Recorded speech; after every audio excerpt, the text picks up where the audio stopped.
بسم اللہ الرحمن الرحیم۔ روایت میں ہے کہ حضرت محمد مصطفیٰ صلی اللہ علیہ وآلہ وسلم وصال سے 3 دن پہلے ام المومنین حضرت میمونہ رضی اللہ تعالیٰ عنہا کے گھر تشریف فرماتے ہیں۔ فرمایا کہ میری بیویوں کو جمع کرو۔ تمام ازواج مطہرات جمع ہو گئیں تو آپ صلی اللہ علیہ وآلہ وسلم نے پوچھا، کیا تم سب مجھے اجازت دیتی ہو کہ بیماری کے دن میں عائشہ رضی اللہ تعالیٰ عنہا کے پاس گزار لوں؟ سب نے کہا کہ اللہ کے رسول، آپ کو اجازت ہے۔ آپ صلی اللہ علیہ وآلہ وسلم نے پھر اٹھنا چاہا مگر اٹھ نہ پائے۔ حضرت علی رضی اللہ تعالیٰ عنہ اور حضرت فضل ابن عباس رضی اللہ تعالیٰ عنہ آگے بڑھے اور آپ صلی اللہ علیہ وآلہ وسلم کو سہارے سے اٹھا کر سیدنا میمونہ رضی اللہ تعالیٰ عنہ کے حجرے سے حضرت عائشہ رضی اللہ تعالیٰ عنہ کے حجرے کی طرف لے جانے لگے۔ اس وقت صحابہ اکرام رضوان اللہ علیہ اجمعین نے حضور صلی اللہ علیہ وآلہ وسلم کو اس بیماری اور کمزوری کے حال میں پہلی بار دیکھا تو گھبرا کر ایک دوسرے سے پوچھنے لگے کہ آپ صلی اللہ علیہ وآلہ وسلم کو کیا ہوا۔ مسجد میں صحابہ اکرام رضوان اللہ علیہ اجمعین تشریف لائے۔ مسجد بھر گئی۔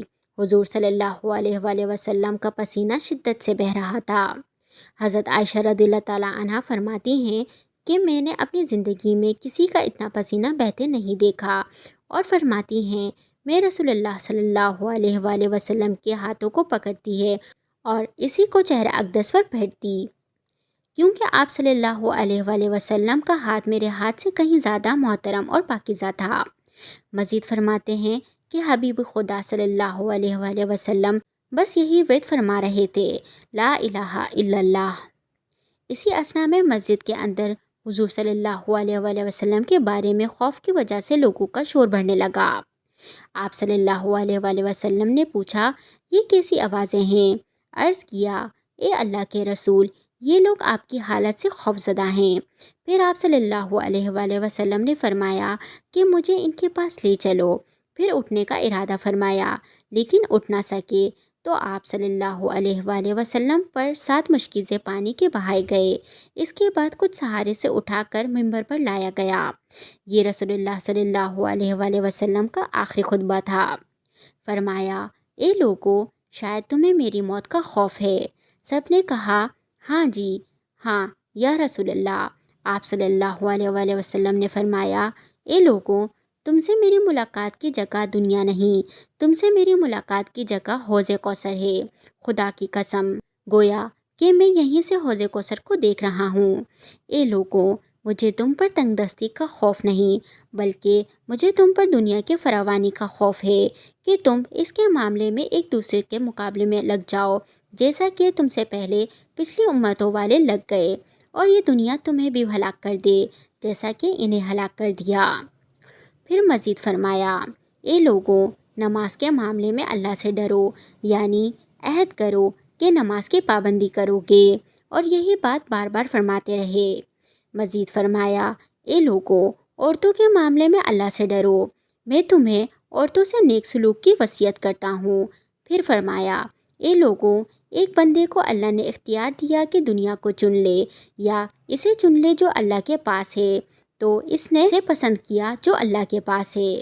اس جملے سے حضور صلی اللہ علیہ وآلہ وسلم کا مقصد کوئی نہ سمجھا، حالانکہ ان کی اپنی ذات مراد تھی، جبکہ حضرت سیدنا صدیق اکبر رضی اللہ تعالیٰ عنہ تنہا شخص تھے جو اس جملے کو سمجھے اور زار قطع رونے لگے اور بلند آواز میں گریہ کرتے ہوئے اٹھ کھڑے ہوئے اور آپ صلی اللہ علیہ وآلہ وسلم کی بات قطع کر کے پکارنے لگے، ہمارے باپ دادا آپ پر قربان، ہماری مائیں آپ پر قربان، ہمارے بچے آپ پر قربان، ہمارے مال و دولت آپ پر قربان۔ روتے جاتے ہیں اور یہی الفاظ کہتے جاتے ہیں۔ صحابہ اکرام رضوان اللہ تعالیٰ علیہ اجمعین ناگواری سے حضرت ابو بکر رضی اللہ تعالیٰ عنہ کی طرف دیکھتے لگے کہ انہوں نے آپ صلی اللہ علیہ وآلہ وسلم کی بات کیسے کاٹی۔ اس پر نبی کریم صلی اللہ علیہ وآلہ وسلم نے ابو بکر صدیق رضی اللہ تعالیٰ عنہ کا دفاع ان الفاظ میں فرمایا، اے لوگوں، ابو بکر کو چھوڑ دو کہ تم میں سے ایسا کوئی نہیں ہے جس نے ہمارے ساتھ کوئی بھلائی کی ہو اور ہم نے اس کا بدلہ نہ دیا ہو، سوائے ابو بکر کے کہ اس کا بدلہ میں نہیں دے سکا، اس کا بدلہ میں نے اللہ پر چھوڑ دیا۔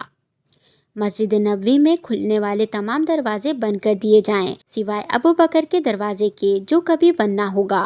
پھر آپ صلی اللہ علیہ وآلہ وسلم کو دوبارہ اٹھا کر گھر لے جایا گیا۔ اسی دوران عبد الرحمن بن ابو بکر رضی اللہ تعالیٰ عنہ اقدس میں حاضر ہوئے اور ان کے ہاتھ میں مسواک تھی۔ نبی کریم صلی اللہ علیہ وآلہ وسلم مسواک کو دیکھنے لگے مگر شدت مرض کی وجہ سے طلب نہ کر پائے۔ حضرت عائشہ رضی اللہ تعالیٰ عنہ حضور اکرم صلی اللہ علیہ وآلہ وسلم کے دیکھنے سے سمجھ گئیں اور انہوں نے عبد الرحمن سے مسواک لے کر نبی کریم صلی اللہ علیہ وآلہ وسلم کے منہ مبارک میں رکھ دی، لیکن حضور اسے استعمال نہ کر پائے تو حضرت عائشہ رضی اللہ تعالیٰ عنہا نے آپ صلی اللہ علیہ وآلہ وسلم سے مسواک لے کر اپنے منہ میں نرم کی اور پھر آپ صلی اللہ علیہ وآلہ وسلم کے منہ میں رکھی تاکہ دہن مبارک سے تر رہے۔ حضرت عائشہ صدیقہ رضی اللہ تعالیٰ عنہ فرماتی ہیں کہ آخری چیز جو آپ صلی اللہ علیہ وسلم کے منہ میں گئی وہ میرا لعاب تھا۔ حضرت جبرائیل امین علیہ السلام خدمت اقدس میں حاضر ہو کر فرمانے لگے، یا رسول اللہ، ملکن موت دروازے پر کھڑے شرف باری چاہتے ہیں۔ آپ صلی اللہ علیہ وآلہ وسلم سے پہلے انہوں نے کسی سے اجازت نہیں مانگی تو آپ صلی اللہ علیہ وسلم نے فرمایا اسے آنے دو۔ ملکن موت نبی کریم صلی اللہ علیہ وآلہ وسلم کے گھر میں داخل ہوئے اور کہا، السلام علیکم یا رسول اللہ، مجھے اللہ نے آپ کی چاہت جاننے کے لیے بھیجا ہے کہ آپ دنیا میں ہی رہنا چاہتے ہیں یا اللہ تعالیٰ کے پاس جانا پسند کرتے ہیں۔ فرمایا، مجھے اعلیٰ عمدہ رفاقت پسند ہے۔ موت حضور صلی اللہ علیہ وآلہ وسلم کے سرہانے کھڑے ہونے اور کہنے لگے، اے پاکیزہ روح، محمد بن عبداللہ کی روح، اللہ کی خوشنودی اور رضا کی طرف روانہ ہو، راضی ہو جانے والے پروردگار کی طرف جو غضبناک نہیں۔ سیدہ فرماتی ہیں، پھر نبی کریم صلی اللہ علیہ وآلہ وسلم کا ہاتھ نیچے گرا، میں سمجھ گئی کہ حضور کا وصال ہو گیا، مجھے اور کچھ سمجھ نہیں آیا، سو میں اپنے حجرے سے نکلی اور مسجد کی طرف دوڑی۔ رسول اللہ صلی اللہ علیہ وآلہ وسلم کا وصال ہو گیا، پکارنے لگی، رسول اللہ صلی اللہ علیہ وسلم کا وصال ہو گیا، مسجد رونے کی آوازوں سے گونجنے لگی۔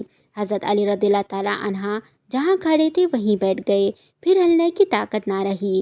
عثمان ابن عفان معصوم بچوں کی طرح ہاتھ ملنے لگے۔ حضرت عمر نے تلوار بلند کی اور کہنے لگے، خبردار، جو کسی نے کہا رسول اللہ وفات پا گئے ہیں، میں ایسے شخص کی گردن اڑا دوں گا۔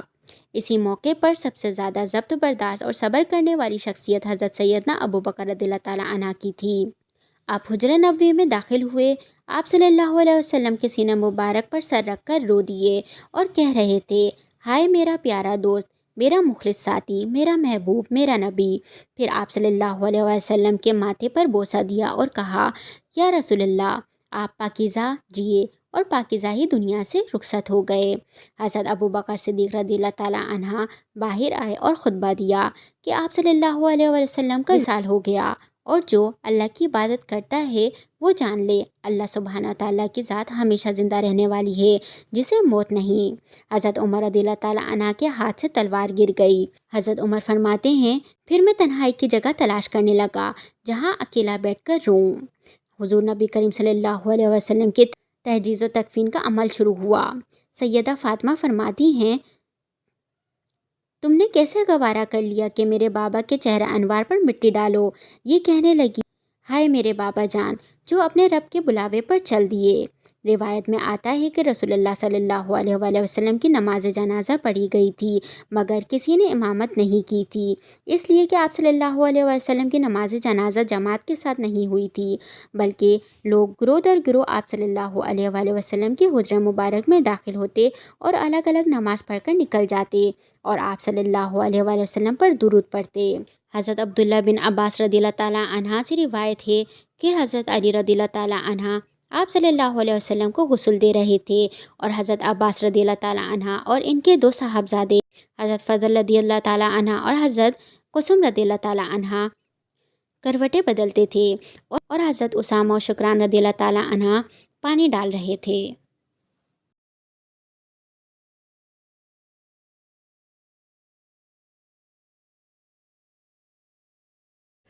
امید ہے آپ کو آج کی ہماری ویڈیو پسند آئی ہوگی۔ مزید ایسے اسلامک واقعات سننے کے لیے ہمارے چینل ایک اسلامک سینٹر کو سبسکرائب کریں۔ شکریہ۔